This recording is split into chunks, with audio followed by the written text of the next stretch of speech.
seeing around NFT NYC, and I'm really excited to learn more about it. Yeah, hello. Nice to be here.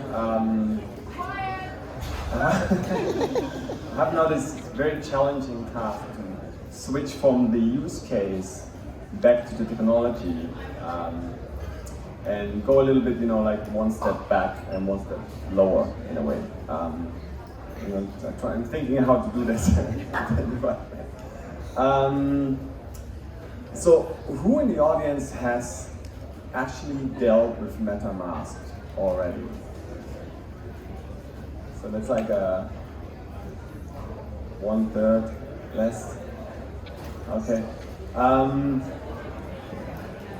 Who's here from the LUKSO family?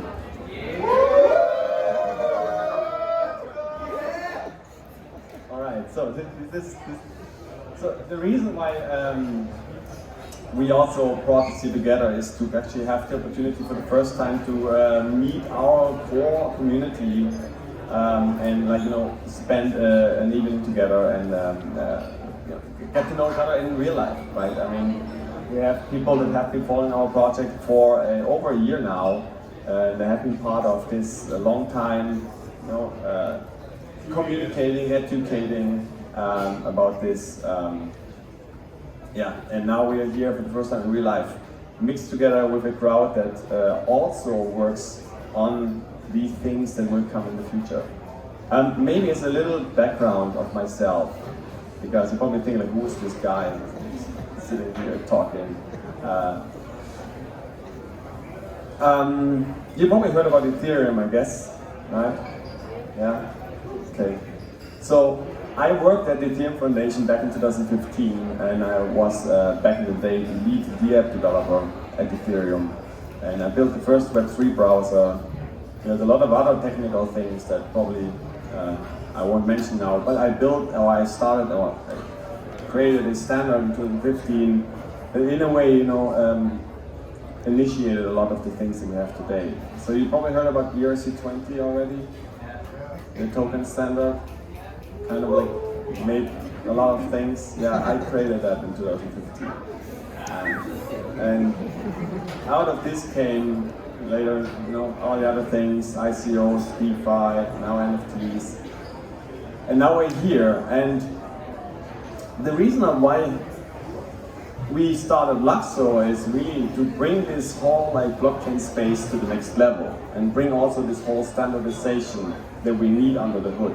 Like that under the hood machinery to the next level.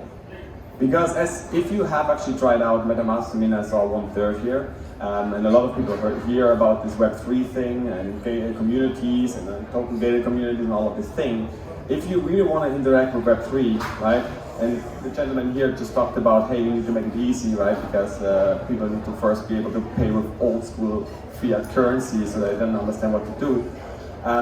The problem is that the tech is quite complicated and it's very hard to use. And the reason why this is because it's very new and very different than how we are used to things. Currently, the internet works on a very simple model. You have somebody running the computer, right? And they log you in by you giving them a little password and an email. Right? And then they let you do stuff on the website, on the platform, right? This is how the internet works. So they let you do something on the platform and they have your account and everything else. With Web3, we are reversing this. We are basically now allowing people and the end user to be in control. And that means things work very differently technically, and it's a very challenging thing to make this right. And what we have been doing over the last few years, working on LUKSO, the last 2 actually mainly, is making that right and fixing that basis.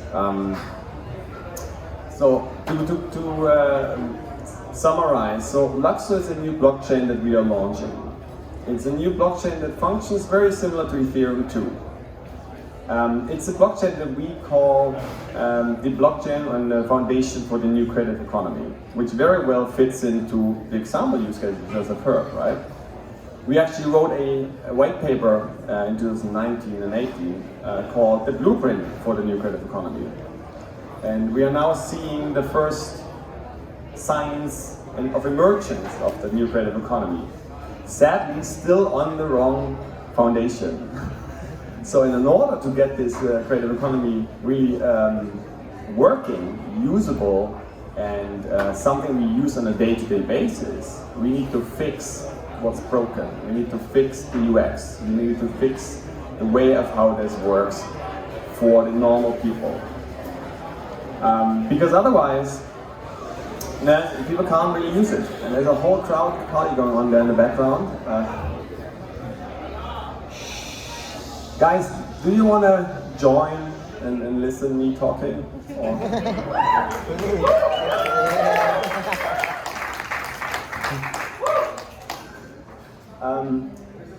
So it's quite technical, and I don't want to go to the technical level because then you all fall asleep. But I try to keep it very simple.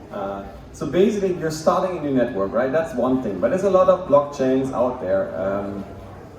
But at the same time, we're coming with new standards. As you realize, right, ERC21 standard, changed the world. So it will be with new standards as well. Like 71, which is the NFT standard people use, kind of changed the world right now because people can make little JPEGs, on the blockchain, and GIFs and avatars.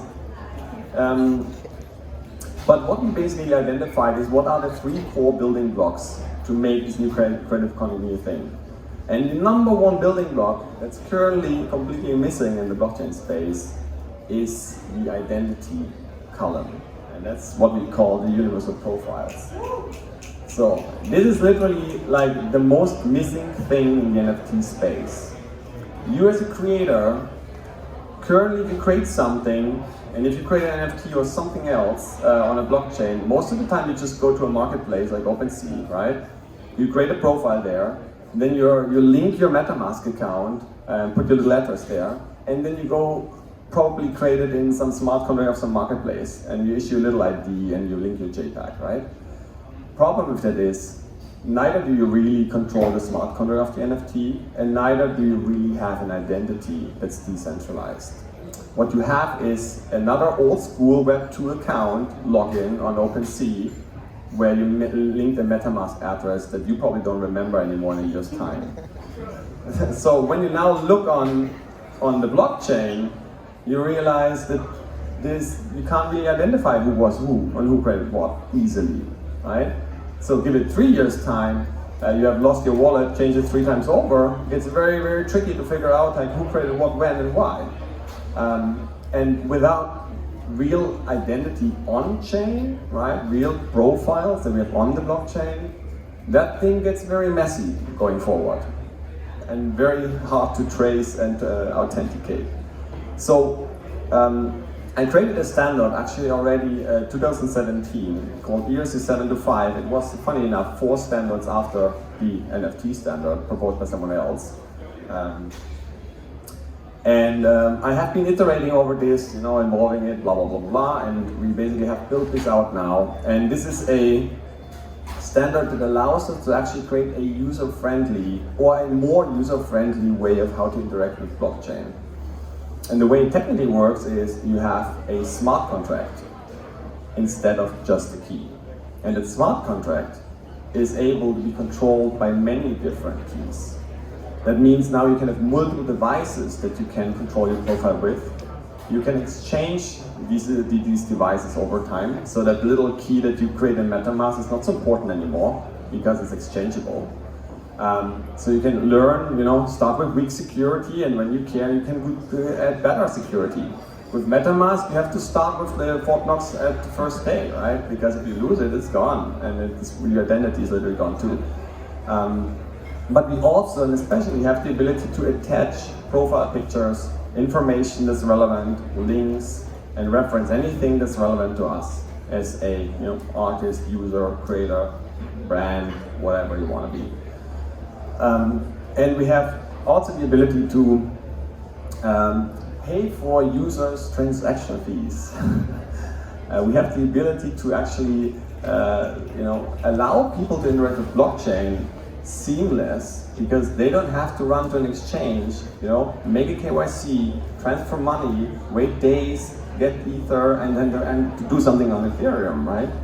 So what we allow here to do is that we can let people interact with blockchains right out of the box. We can subsidize the transactions, and in the future you will just subscribe like $5 on some kind of service provider, and you can interact on blockchain, and you're in to blockchain is clicking buttons, choosing a picture, and help you go. And this is exactly the user experience that we need, right? That all of these use cases we just heard actually become a thing. This goes very detailed, it's very technical. Right now we just launched our test network. We are moving towards mainnet. We launched the Universal Profile Browser extension for developers. So right now for us it's about developers starting to look at this, using it, building it, trying it out. And then this comes to you guys, and then you guys can use that. So projects like Pool, for example, right? Every of these projects, they need an easy user experience in order that their own project and their own idea can succeed. We also redid how tokens work and how NFTs work. We made them more flexible. We made them in such a way that you can attach unlimited amount of information, but also information that's readable by other smart contracts. So now it gets very interesting, because now you can create things.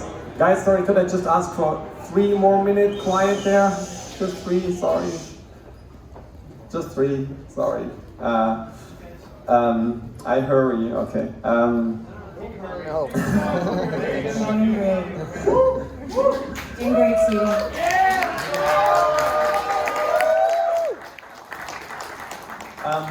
Yeah, so basically you have now the ability to have other smart contracts be able to talk to these NFTs and read information there. And that's when it gets interesting, because now you can automate new ways of how these tokens and these NFTs work and what kind of functionality they unlock in a decentralized way, because you can build protocols that automate things. Right? You don't need any more websites and users and then trusted middlemen. You can create like the coolest protocols that somehow can speak to this stuff and understand it.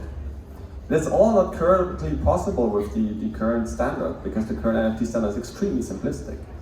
And obviously something that we call culture currencies, what Pool just calls social tokens. We called it culture currencies in our white paper in 2019. And the idea is exactly what he said, right? What is valuable? And is money valuable? Actually, money is really just a medium of exchange, and in the future probably very, very uninteresting. Because what will be valuable will be those kind of culture currencies that you use, and they give you access, services, community, interaction, and all of these kind of things, right?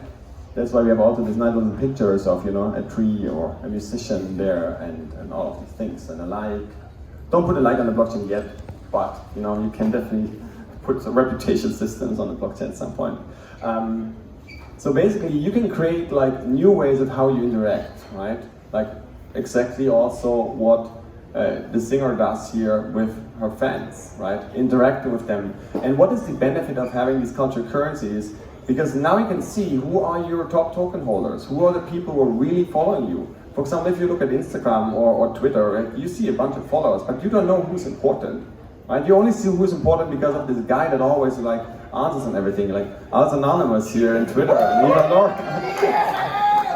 Ethan Lauren, and then you see, okay, these people might be relevant in our community. But if there would be some kind of reward that they have earned over time, you could probably realize, just looking at the number, how important they are for the community. And other people could see that too, just out of the box, right? Without having to follow this and read through endless chats and see what was happening. These cultural currencies give us a different level of transparency in how communities work, and a different way of how they can interact, and what voice the community can have as well, with the artists, with the creators. This goes even crazier, right? There will be decentralized fashion brands, there will be decentralized everything, like DAO-fied organizations and groups and communities, and probably even music projects that are not at all anymore what we know. Like not the singular person does something and it's all funneled down and the rest just consumes. It's going now both ways. and it goes like in some kind of like a organic swarm-like form. Because now we have the tools to organize ourselves in very different ways. But we, number one, have to make it accessible, right? So that people actually use blockchain.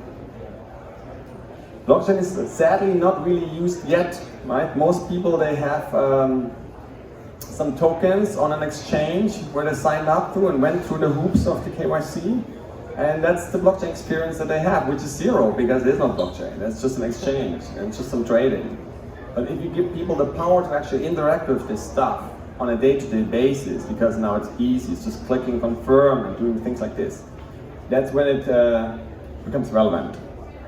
So, what we are building is network tools, standards, pushing all of this infrastructure and these low-level things out that projects like Pool and creators, artists, everyone can start using blockchain.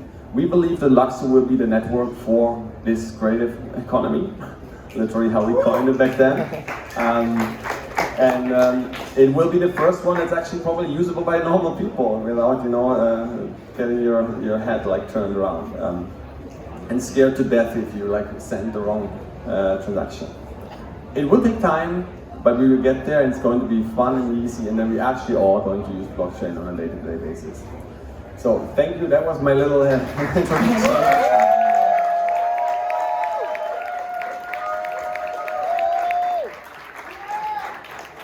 Fabian and LUKSO, making everything easier for creators so they can keep creating. And with that,